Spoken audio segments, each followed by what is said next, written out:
Jantung pisang masak lemak putih. Sedap sangat. Lembut aja. Mula-mula kita kopek kulit jantung tu, kemudian kita potong kecil dan rebus empuk, angkat tepikan. Kemudian kita tumbukkan bahan-bahan yang saya tunjukkan ni, kita tumbuk kasar cukup. Masukkan ke dalam bekar bersama dengan jantung tadi. Letakkan sedikit air, letakkan garam sebut perasa dan kemudian saya letakkan tempe. Tempe ni saya tak goreng pun, saya potong-potong dan saya letak masukkan kat dalam kita punya masakan ni tadi. Biarkan tempe kita tu sedikit empuk dan dah mendidih, kita masukkan santan pekat. Kacau-kacaukan rata, kemudian kita letakkan bahan-bahan hiasan seperti lada dan bawang. Kalau kurang santan, tambahkan lagi. Kacau-kacaukan dia. Bila dah mesra dan dah mendidih sekali lagi, masaklah kita punya jantung ni tadi. Serius, I tell you. Memang lembut sangat. Makan pun berselera.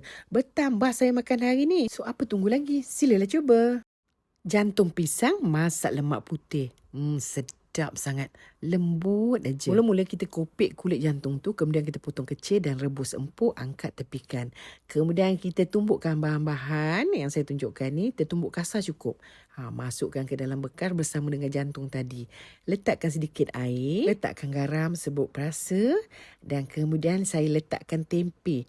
Tempe ni saya tak goreng pun, saya potong-potong dan saya letak masukkan kat dalam kita punya masakan ni tadi. Biarkan tempe kita tu sedikit empuk dan dah mendidih, kita masukkan santan pekat.